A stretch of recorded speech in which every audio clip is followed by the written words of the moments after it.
minamahal. Para sa akin, yan ang ginawa ni Mal. Pumatay siya para sa akin. Pero para sa inyo, simpleng mamamatay tao lang siya. Pero para sa akin, siya ang aking bayani. Ako rin. Akala ko, tama at mabuti ang mga ginagawa ko. Ngunit, tingnan mo ang nangyari. Ang minamahal ko, saktan lang siya. Kaya ikaw, ka nang tumulad sa akin. Yung iba pang sasaktan. Pasensya na, Nina. Pero kailangan ko tuloy. Ano bang plano mo? Hoy! Sino yun? Lolo!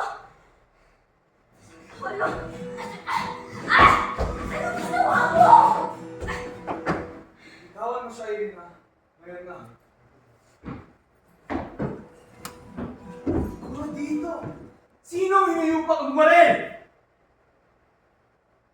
Maaari niyo ba ito ipaliwanag sa akin?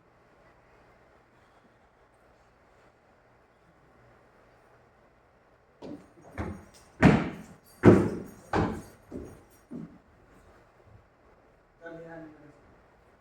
Hindi mo ko nasasunod tanong ko. Ano na? Hindi ka ba?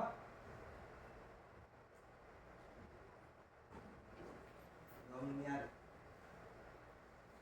Sila Erika. Amir. Tinulungan nila mga tao. Pake nila ako. Sinunod.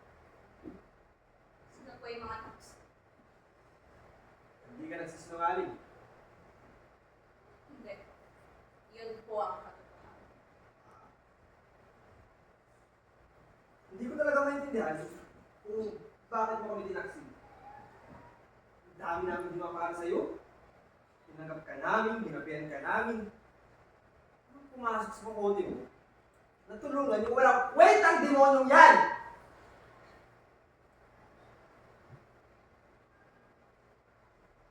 Alam mo, sinabi niyo na demonyo sila. Pero hindi yung totoong tao lang sila kagaya natin. Hindi dapat sila magdusa ng ganun. Ano ba, tao rin sila. Oo, sige, tao sila. May mga pamilya sila, may taong minamahal. Pero hindi lang mabubula ang kanilang mga krimen. Pero may iba pa pong paraan. Makinig naman kayo. Sapang natin, no? Wala talaga akong pake. Wala akong pake. Kung may luluhod sa kritikal. Si Nina, ikaw, si Aline, si Binibini Beneventura. Wala talaga akong pake. Pareho pa rin ang gagawin ko. Tama ka rin eh, no? Ikaw ang tunay na halimaw! Hindi ba? Sabihin mo sa akin, paano ko gagawa ng lipunan ng walang batas o parusa?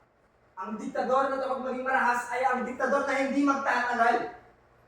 Yan ang katotohanan. Oo, sige, marumi ang kamay ko. Sige, sabihin na natin, oo, marumi na! Pero mas mabuting nasa aking kamay ang kapangyarihan kaysa sa kamay ng iba. May ibang paraan. May ibang paraan. Ang paraan. Sinabi ko din natin, yung bayan ko. Naging pari ako. Nagserve ako sa mga mamamayan ng Paris. Mga ilang gabi hindi ako nakatulog dahil nasa ospital ako. Tumutulong sa mga nakakaawa. At alam mo kung anong nakuha ko? Pinugutan ako ng mga tinulungan ko. Ano mga mararahas ang lagi na nanalo? Totoong buhay ko, Elina! Pero hindi po yung tama. Hindi yan sabihin. Madali magkumbalik. Balang araw, mapipilit kang aminin na tama ako. Kaya hindi ka namin ako ng gagawin nyo.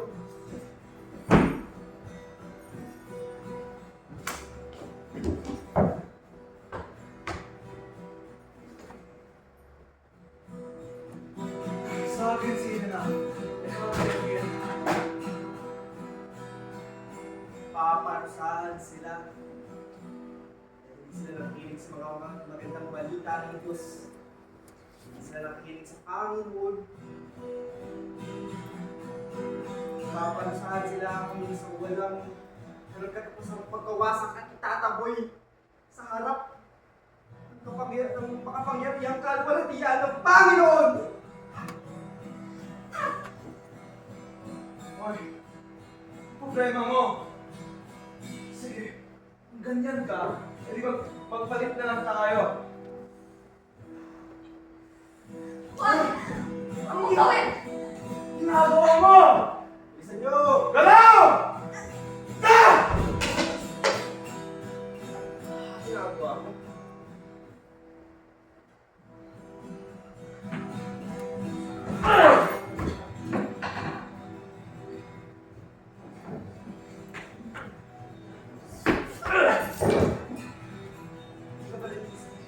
Bakit mo yung ginawa?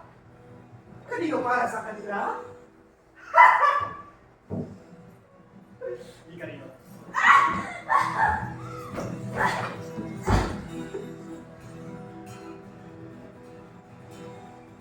Diskurtuin ko na makita mo yung pagkayakap ni kamatayan sa iyong katawan.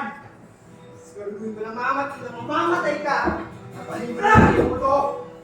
Ay, hindi ka na mabubuhay. Lalahanin mo, ako ang Diyos.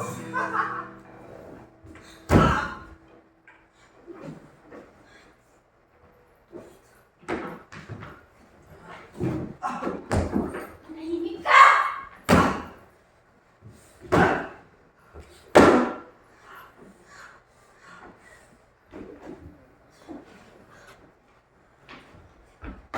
Amir, dali na. Ano ba? Nanginginig. Lakasan mo naman ang loob mo. Alam mo bang gagawin nila sa atin kapag nahuli na tayo dito? Di ba gusto mo ng mas mabuting mundo? Hindi alam mo nang kailangan natin gawin. Siyanin. Wala na tayong oras. Susi!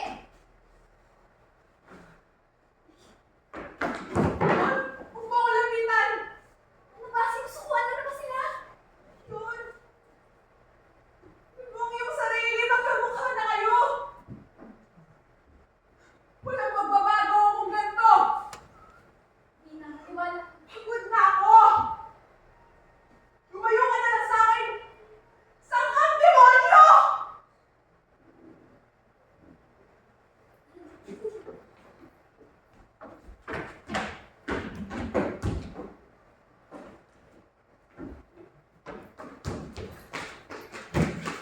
Linda!